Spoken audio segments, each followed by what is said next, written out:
परिचय। राज और अमर drawing room में बैठे हैं। राज अपनी मनपसंद पुस्तक पढ़ रहा है तथा अमर कोई कार्य कर रहा है।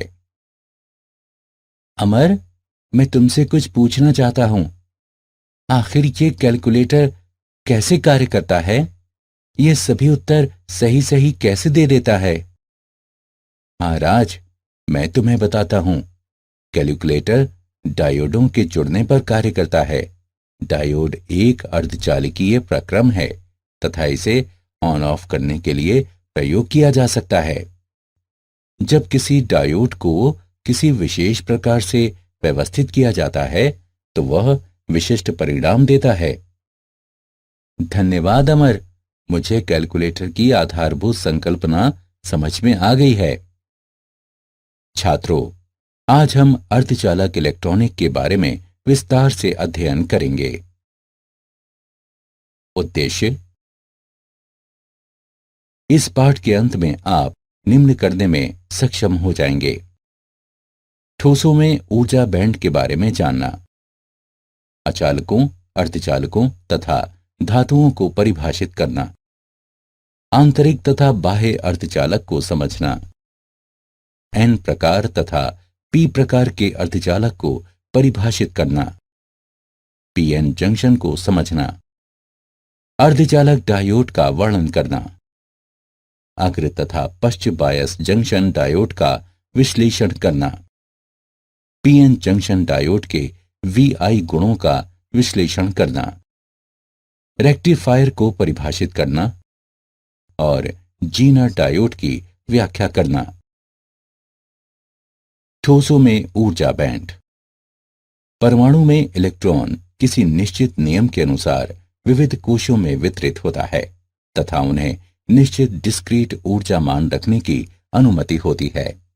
ग्राह्य ऊर्जा के मान को प्रायः ऊर्जा स्तर डायग्राम पर दर्शाया जाता है। हम ऊर्जा स्तर के लिए बैंड निर्माण पर विचार करेंगे जो संयोजी इलेक्ट्रॉन द्वारा ग्रहण किया जाता है तथा इसके अगले स्तर पर भी विचार करेंगे। ऐसा माना जाता है कि क्रिस्टल में परमाणुओं के बीच की दूरी धीरे धीरे अनंत से घटकर R0 हो जाती है जो तुल्यांक के संगत नहीं है। संयोजी बैंड। संयोजकता बैंड ऊर्जा स्तर का संयोजी बैंड है जो क्रिस्टल में परमाणुओं से बंधे संयोजी इलेक्ट्रॉन में होता है। रिक्ति अंतराल। संयोजकता बैंड के ऊपर ऊर्जा का क्षेत्र जिसमें इलेक्ट्रॉन नहीं पहुंच सकता है। चालन बैंड। रिक्ति अंतराल के ठीक ऊपर ऊर्जा का स्तर जो क्रिस्टल के चालक इलेक्ट्रॉन द्वारा ग्रहण किया जाता है। ये इलेक्ट्रॉन गति करने के लिए मुक्त होते हैं तथा विद्युत क्षेत्र में अपनी ऊर्जा बढ़ा लेती हैं। अचालक, अर्धचालक तथा धातुएं। ठोसों के बैंड सिद्धांत के आधार पर ठोसों को अचालक, अर्धचालक तथा धातुओं के रूप में वर्गीकृत किया जाता है। अचालक। संयोजकता बैंड पूर्णतः भरा होता है तथा चालन बैंड दूर होता है। इस प्रकार के पदार्थों का अच्छा उदाहरण हीरा है। इसके 6 इलेक्ट्रॉन वोल्ट की रिक्ति अंतराल होते हैं। सभी संयोजकता इलेक्ट्रॉन सहसंयोजक आबंध के निर्माण में भाग लेते हैं तथा विद्युत के चालन के लिए कोई उपलब्ध नहीं होते हैं। अर्धचालक। संयोजकता बैंड पूर्णतः भरे होते हैं तथा चालन बैंड इसके निकट होते हैं। इस प्रकार के पदार्थ का उदाहरण है सिलिकॉन। इसके 1.1 इलेक्ट्रॉन वोल्ट के रिक्ति अंतराल होते हैं। परम ताप पर यह अचालक की तरह कार्य करता है किंतु कमरे के ताप पर इलेक्ट्रॉन का एक छोटा भाग परमाणु के तापीय परिवर्तन से काफी ऊर्जा प्राप्त करता है ताकि वो चालन बैंड में गति कर सके। ताप के बढ़ने के साथ अर्धचालकों की चालकता बढ़ती है। धातुएं। संयोजकता बैंड अंशतः भरे होते हैं। ये संयोजकता तथा चालन बैंड का एक दूसरे के ऊपर अतिव्यापन होता है। इस प्रकार के पदार्थ का उदाहरण सोडियम है। जब सोडियम क्रिस्टल से होकर विद्युत क्षेत्र पर आरोपित किया जाता है तो संयोजकता बैंड में स्थित इलेक्ट्रॉन उच्चतर ऊर्जा स्तर में उपस्थित इलेक्ट्रॉन की तरह ऊर्जा की छोटी मात्रा ग्रहण करते हैं। इस प्रकार के पदार्थ विद्युत के सुचालक होते हैं। सुचालक में अंशतः भरे हुए संयोजकता बैंड भी चालन बैंड होते हैं।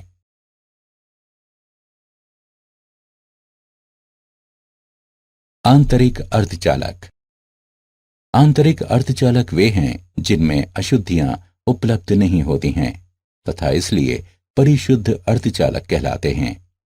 ऐसे अर्धचालकों में कुछ क्रिस्टल दोष उपस्थित हो सकते हैं। जब अर्धचालक को 0 केल्विन ताप पर लाया जाता है तो ये अचालक की तरह व्यवहित होता है तथा उच्च ताप पर संयोजकता बैंड से चालन बैंड में इलेक्ट्रॉनों के तापीय उत्तेजन के कारण चालन करता है। उदाहरण जर्मेनियम तथा सिलिकॉन। चलिए सिलिकॉन पर विचार करते हैं जिसके 4 संयोजकता इलेक्ट्रॉन हैं। ये 4 सहसंयोजी आबंध बनाते हैं। सहसंयोजक आबंध बनाने में जो इलेक्ट्रॉन भाग लेते हैं उसे संयोजकता इलेक्ट्रॉन कहते हैं। यदि कुछ ऊर्जा दी जाए तो सहसंयोजक आबंध टूट जाते हैं, इलेक्ट्रॉन बाहर आ जाते हैं तथा मुक्त रूप से विचरण करते हैं, जिसके परिणाम स्वरूप सहसंयोजक आबंध में रिक्त स्थानों का निर्माण होता है। ये धनावेश वाहक के रूप में जाने जाते हैं तथा इन्हें होल कहते हैं। संयोजकता आबंध में चालन इलेक्ट्रॉनों की संख्या रिक्त स्थानों की संख्या के बराबर होती है।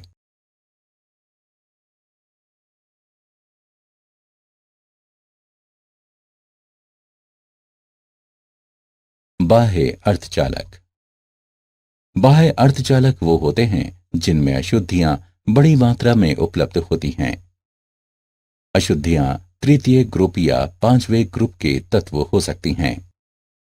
बाह्य अर्धचालकों में उपस्थित अशुद्धियों के आधार पर उन्हें 2 प्रकारों में विभाजित किया जाता है। एन प्रकार के अर्धचालक। जब किसी शुद्ध अर्धचालक क्रिस्टल में पेंटा संयोजी अशुद्धि को मिलाया जाता है तो ऐसे क्रिस्टल को एन प्रकार के अर्धचालक कहते हैं। पी प्रकार के अर्धचालक।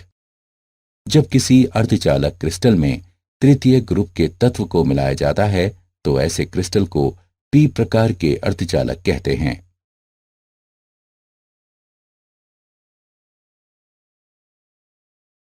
एन प्रकार के अर्धचालक। सिलिकॉन क्रिस्टल को सुचालक बनाने के लिए इसके क्रिस्टल संरचना में आर्सेनिक, एंटिमनी या फास्फोरस जैसे अशुद्ध परमाणुओं को मिलाया जाता है। इन परमाणुओं के बाह्यतम कोश में 5 सहसंयोजी इलेक्ट्रॉन होते हैं जो दूसरे तत्वों के परमाणुओं से जुड़कर पेंटा सहसंयोजक आबंध का निर्माण करते हैं। जब विद्युत वोल्टेज आरोपित करते हैं तो ये 4 इलेक्ट्रॉन अन्य सिलिकॉन परमाणुओं से मिलकर बंध बनाते हैं तथा एक इलेक्ट्रॉन विचरण करने के लिए मुक्त रह जाता है। क्योंकि प्रत्येक परमाणु एक इलेक्ट्रॉन प्रदान करता है इसलिए 5 संयोजी इलेक्ट्रॉनों को प्रदाता कहते हैं। परिणामी अर्धचालक पदार्थ ऋणावेश के साथ विद्युत के सुचालक होते हैं तथा इसे एन प्रकार के पदार्थ कहते हैं जिसमें इलेक्ट्रॉन को प्रभावी वाहक तथा परिणामी होल को अप्रभावी वाहक कहते हैं।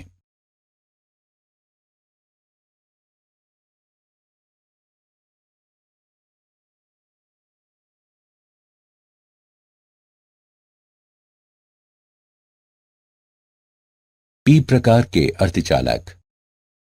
पी प्रकार के अर्धचालक में हम त्रिसंयोजी अशुद्धि को डालते हैं जैसे कि एल्यूमिनियम, बोरॉन अथवा इंडियम। बाह्यतम सहसंयोजक बंध में केवल 3 संयोजी इलेक्ट्रॉन उपस्थित होते हैं अर्थात चतुर्थ आबंध का निर्माण नहीं हो सकता है। ये अर्धचालक पदार्थ को प्रचुर आवेश वाहक प्रदान करता है जो क्रिस्टल की संरचना में होल कहलाता है। क्योंकि प्रत्येक अशुद्ध परमाणु होल का निर्माण करता है, त्रिसंयोजी अशुद्धि प्रायः ग्राहक के रूप में प्रसिद्ध है। चालन में मुख्यतः धन आवेश वाहक होते हैं जिससे पी प्रकार के पदार्थ बनते हैं, तथा धन होल को मुख्य वाहक कहते हैं, जबकि मुक्त इलेक्ट्रॉन को निम्न वाहक कहते हैं।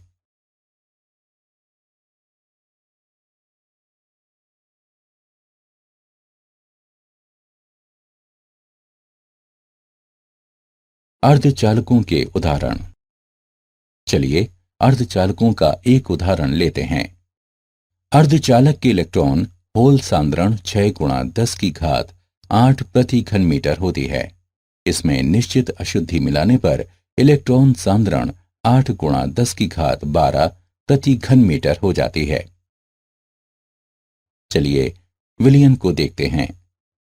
जब इलेक्ट्रॉन सांद्रण बढ़ता है तो ये n प्रकार के अर्धचालक होते हैं। हम जानते हैं कि Ni की घात 2 बराबर Ne तथा NH का गुणनफल, जहां Ni आंतरिक वाहकों का सांद्रण है, NH होल का सांद्रण है तथा Ne इलेक्ट्रॉन का सांद्रण है। अतः NH बराबर Ni की घात 2 बटा Ne मानों को रखने पर हमें NH बराबर 4.5 गुणा 10 की घात 4 प्रति घन मीटर, अतः नया होल सांद्रण 4.5 गुणा 10 की घात 4 प्रति घन मीटर है। अशुद्धि मिलाने से ऊर्जा अंतराल घटता है। PN junction. यदि डोनर अशुद्धियों को एक तरफ से लाया जाए तथा ग्राहक अशुद्धियों को अर्धचालक पदार्थ के शुद्ध क्रिस्टल की दूसरी ओर से लाया जाए तो पीएन जंक्शन का निर्माण होता है। डोनर आयन को घन आवेश चिन्ह से इंगित किया जाता है। इसके बाद अशुद्ध परमाणु इलेक्ट्रॉन प्रदान करता है। ये धन आवेश बन जाता है। धारक आयन को ऋण चिन्ह से प्रदर्शित किया जाता है। इस परमाणु द्वारा इलेक्ट्रॉन ग्रहण करने के बाद ये ऋण आवेशित बन जाता है। आरंभ में पी प्रकार के पदार्थों में प्रचुर मात्रा में होल होते हैं तथा एन प्रकार के पदार्थों में प्रचुर इलेक्ट्रॉन होते हैं। पी क्षेत्र में होल जंक्शन की दाईं ओर विसरित हो जाते हैं तथा एन क्षेत्र में इलेक्ट्रॉन जंक्शन की बाईं ओर विसरित हो जाते हैं तथा पी क्षेत्र में होल से जुड़ जाते हैं। प्रत्येक ऐसे विसरण संयुग्मन घटना के लिए जंक्शन की बाईं ओर ऋण आवेश को प्राप्त करते हैं तथा दाईं ओर धन आवेश प्राप्त करते हैं, जिसके परिणाम स्वरूप जंक्शन के आर पार एक विद्युत क्षेत्र उत्पन्न होता है। क्योंकि जंक्शन के क्षेत्र में चालक आवेश कम होते हैं, इसे रिक्ति क्षेत्र अथवा अंतरिक्ष आवेश क्षेत्र कहते हैं। इलेक्ट्रॉनों को एन क्षेत्र से पी क्षेत्र में विचलित करने के लिए इलेक्ट्रॉन को eV0 ऊर्जा की ऊंचाई को प्राप्त करना आवश्यक है। होल को भी पी क्षेत्र से एन क्षेत्र की ओर विचलित होने के लिए समान ऊंचाई की ऊर्जा प्राप्त करना आवश्यक है। अर्धचालक डायोड। अर्धचालक डायोड किसी बाह्य वोल्टेज के अनुप्रयोग के लिए सिरों पर धातु से संपर्कित पीएन जंक्शन है। ये 2 सिरों वाला प्रक्रम है। सिरे पर तीर का निशान प्रक्रम के पी प्रकार के टर्मिनल के संगत होता है तथा आसान धारा प्रवाह की दिशा को इंगित करता है। यह धारा को एक ही दिशा में प्रवाहित करने के लिए निम्न प्रतिरोध युक्त द्वि टर्मिनल वाला विद्युत यंत्र है तथा दूसरी दिशा में प्रतिरोध उच्च होता है। किसी डायोड का सबसे सामान्य कार्य है कि वो विद्युत धारा को अग्र दिशा में प्रवाहित होने देता है, जबकि पश्चिम दिशा में अवरोध करता है। अग्रदिशिक बायस जंक्शन डायोड। जब किसी डायोड को अग्रदिशिक बायस अवस्था में जोड़ते हैं तो एन प्रकार के पदार्थ में एक ऋण वोल्टेज आरोपित होता है तथा पी प्रकार के पदार्थों में धनात्मक वोल्टेज आरोपित होता है। यदि ये बाह्य वोल्टेज अवरोधक से अधिक होता है तो पश्च अवरोधक पर नियंत्रण हो जाता है तथा धारा प्रवाहित होने लगती है। अग्र बायस अवस्था पीएन जंक्शन से होकर निम्न प्रतिरोध पथ को प्रदर्शित करती है, जो बायस वोल्टेज में केवल लघु वृद्धि के साथ डायोड से होकर बहुत उच्च विद्युत धारा को प्रवाहित होने देती है। रिक्ति स्तर के कार्य द्वारा जंक्शन अथवा डायोड से होकर वास्तविक अवरोध अंतर को अचर रखा जाता है। ऋण वोल्टेज इलेक्ट्रॉन को जंक्शन की ओर अग्रसर करता है या वहां से विकर्षित करता है तथा उन्हें अतिव्यापन के लिए ऊर्जा देता है तथा धन वोल्टेज द्वारा जंक्शन की विपरीत दिशा में आ रहे होल से जोड़ता है। जंक्शन डायोड पर अग्रदिशिक बायस वोल्टेज के अनुप्रयोग से रिक्ति स्तर बहुत पतला तथा संकीर्ण हो जाता है, जो जंक्शन से होकर निम्न अवरोध को प्रदर्शित करता है। इस प्रकार उच्च विद्युत धारा को प्रवाहित होने देता है। वो बिंदु जिस पर धारा में अचानक वृद्धि होती है उसे नी बिंदु के रूप में स्थिर IV विशिष्ट वक्र द्वारा दर्शाते हैं।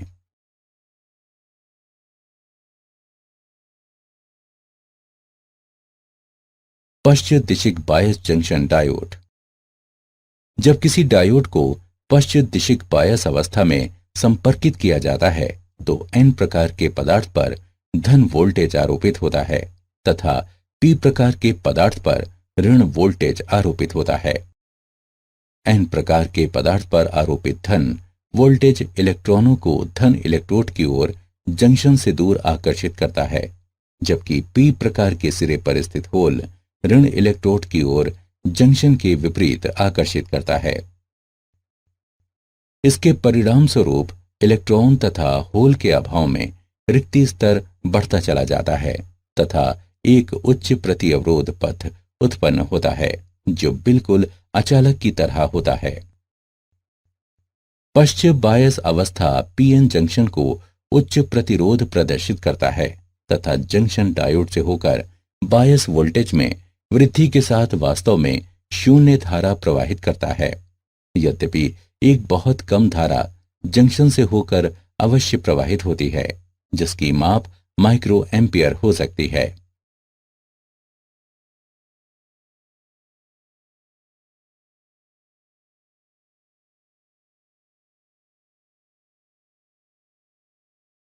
PN जंक्शन डायोड के VI गुण। अग्रदिशिक बायस में धारा तब तक पहले धीरे धीरे बढ़ती है जब तक कि डायोड से होकर वोल्टेज किसी निश्चित मान को प्राप्त नहीं कर लेता है। विशिष्ट विभव के बाद डायोड धारा डायोड बायस वोल्टेज के बहुत लघु वृद्धि के बावजूद भी तेजी से बढ़ती है। इस वोल्टेज को थ्रेशोल्ड वोल्टेज अथवा नी वोल्टेज कहते हैं। पश्चिम दिशिक बायस में डायोड के लिए धारा बहुत लघु होती है तथा बायस में परिवर्तन के साथ भी हमेशा अचर होती है। ये पश्चिम दिशिक बायस पर धारा अचानक बढ़ती है। ये वोल्टेज ब्रेकडाउन वोल्टेज कहलाता है।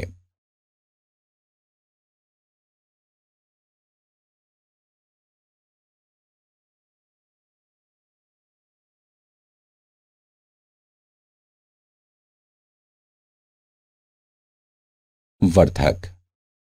प्रत्यावर्ती धारा को दिष्ट धारा में रूपांतरित करने के प्रक्रम को वर्धन कहते हैं तथा इस रूपांतरण के लिए प्रयुक्त परिपथ वर्धक कहलाता है। क्रिस्टल डायोड वर्धक के रूप में प्रयुक्त होता है। दो प्रकार के वर्धक परिपथ प्रयोग में आते हैं। अर्ध तरंग वर्धक। अर्ध तरंग वर्धक में प्रत्यावर्ती तरंग के धनात्मक या ऋणात्मक अर्ध गुजरता है, जबकि अन्य अर्ध को रोक दिया जाता है। पूर्ण तरंग वर्धक। पूर्ण तरंग वर्धक संपूर्ण इनपुट तरंगों को इसके आउटपुट पर एक अचर ध्रुवण पर रूपांतरित करता है। अर्ध तरंग वर्धक। प्रत्यावर्ती धारा संकेत जिसका वर्धन होना है उसको स्टेप डाउन ट्रांसफार्मर के प्राथमिक सिरों P1 तथा P2 से संपर्कित किया जाता है। द्वितीयक सिरों में से एक सिरे को जंक्शन डायोड के P क्षेत्र से संपर्कित किया जाता है, जब दूसरे सिरे S2 को श्रेणी क्रम में जुड़े लोड प्रतिरोध RL के साथ N क्षेत्र से जोड़ दिया जाता है। आउटपुट वोल्टेज को लोड प्रतिरोध RL से लिया जाता है। द्वितीयक सिरे S1 तथा S2 से होकर प्रत्यावर्ती इनपुट वोल्टेज प्रत्येक अर्ध चक्रण के बाद ध्रुवण को परिवर्तित कर देता है। इनपुट प्रत्यावर्ती वोल्टेज के प्रथम अर्ध चक्र में S2 की तुलना में सिरा S1 धनात्मक होता है। इस अर्ध चक्र के दौरान डायोड अग्रदिशिक बायस होता है तथा इसलिए डायोड धारा को A से B में प्रवाहित करता है। अन्य अर्ध चक्रण के दौरान सिरा S1 सिरा S2 की तुलना में ऋणात्मक होता है। इस अवस्था में डायोड पश्च बायस होता है तथा ये धारा प्रवाहित नहीं करता है। इस प्रकार धन अर्ध चक्र के लिए लोड प्रतिरोध RL से होकर विभवांतर होता है तथा ऋण अर्ध चक्र के दौरान विभवांतर नहीं होता है तथा लोड से होकर आउटपुट पल्सेटिंग दिष्ट धारा होते हैं। पूर्ण तरंग वर्धक। पूर्ण तरंग वर्धन के लिए दो जंक्शन डायोडों का उपयोग होता है। इसमें दो डायोड D1 तथा D2 होते हैं जिसके N सिरे N1 तथा N2 सिरों से एक दूसरे से जुड़े होते हैं। प्रत्यावर्ती धारा संकेतक जिसका वर्धन होना है उसको पावर ट्रांसफार्मर के प्राथमिक सिरे P1 तथा P2 से जोड़ दिया जाता है। डायोड के P क्षेत्रों में P1 तथा P2 को ट्रांसफार्मर के द्वितीय सिरे S1 तथा S2 से संपर्कित कर दिया जाता है। आउटपुट को लोड RL से लिया जाता है। द्वितीयक S1 तथा S2 से होकर AC इनपुट वोल्टेज से प्रत्येक अर्ध चक्र के बाद पोलैरिटी बदल लेता है। इनपुट प्रत्यावर्ती सिग्नल के प्रथम अर्ध चक्र में टर्मिनल S1 धनात्मक होता है तथा S2 ऋणात्मक होता है। तब डायोड D1 अग्रदिशिक बायस होता है तथा डायोड D2 पश्च दिशिक बायस होता है। अतः डायोड D1 से चालन होता है जबकि डायोड D2 से नहीं होता है। डायोड D1 के कारण धारा की दिशा A से B की ओर होती है। दूसरे अर्धचक्र में टर्मिनल S1 ऋणात्मक है तथा S2 धनात्मक है। डायोड D1 पश्चिम दिशिक बायस है तथा डायोड D2 अग्रदिशिक बायस होता है। अतः डायोड D2 में चालन होता है जबकि D1 में चालन नहीं होता है। डायोड D2 के कारण धारा की दिशा A से B की ओर है। अतः इनपुट प्रत्यावर्ती धारा सिग्नल के लिए आउटपुट धारा एक दिशी पल्सज सतत श्रृंखला होती है।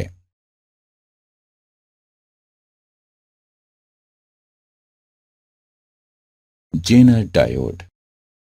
जेनर डायोड पश्च दिशिक उचित रूप से मिश्रित क्रिस्टल डायोड है जिसमें ब्रेकडाउन वोल्टेज तेज होता है तथा जो ब्रेकडाउन क्षेत्र कार्यान्वित करता है।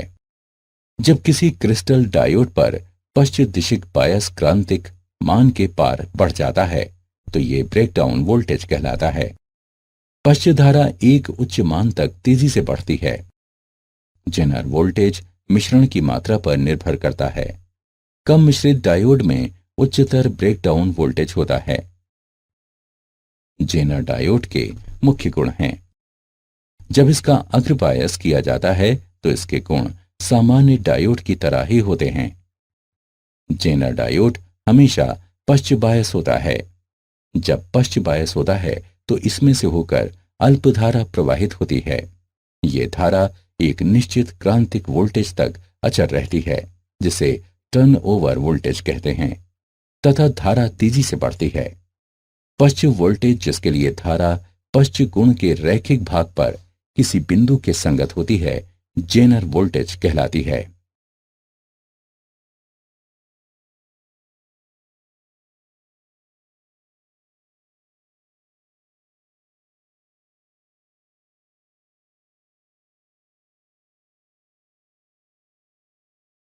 क्या आप जानते हैं कुछ पदार्थों को अर्ध अचालक के रूप में वर्गीकृत किया जाता है।